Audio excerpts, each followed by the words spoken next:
Negli ultimi 20 anni la popolazione straniera residente nel comune di Venezia è aumentata in alcune zone del 400%, in altre zone del 600 o dell'800%.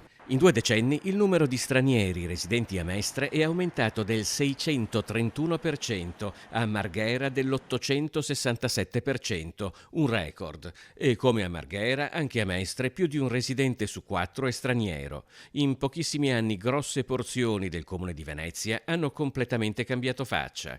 Se lo spopolamento della laguna è materia nota e ampiamente documentata, la fuga di oltre 30.000 residenti registrata nell'entroterra veneziano durante l'ultimo decennio e i massicci arrivi dall'estero hanno trasformato profondamente la società a Mestre e a Marghera. Maurizio Busacca è un ricercatore dell'Università di Ca' Foscari che ha compiuto lo studio per la Fondazione Pellicani. Il fatto che in questa città i due principali mercati del lavoro siano quello del turismo e quello dell'industria determina una capacità di attrazione della città molto, molto bassa e soprattutto di persone poco qualificate, con poche competenze specialistiche, e questo va a configurare uno scenario che non ci fa ben sperare per il futuro di questa città, perché rischiamo di entrare in una spirale di progressivo impoverimento. Una città sempre più povera attrae un tipo di immigrazione sempre più povera. Come documentato dai dati di Veneto Lavoro, l'appiattimento dell'economia cittadina ad una monocultura turistica capace di produrre prevalentemente posti di lavoro tra i facchini e i camerieri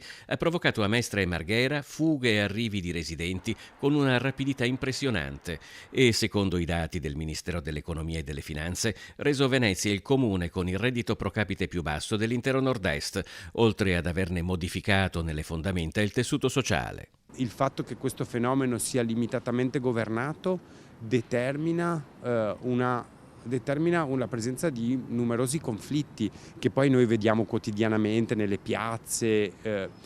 Quello che noi tendiamo spesso a chiamare degrado in realtà è la manifestazione di forme di conflitti, di processi sociali che non sono governati.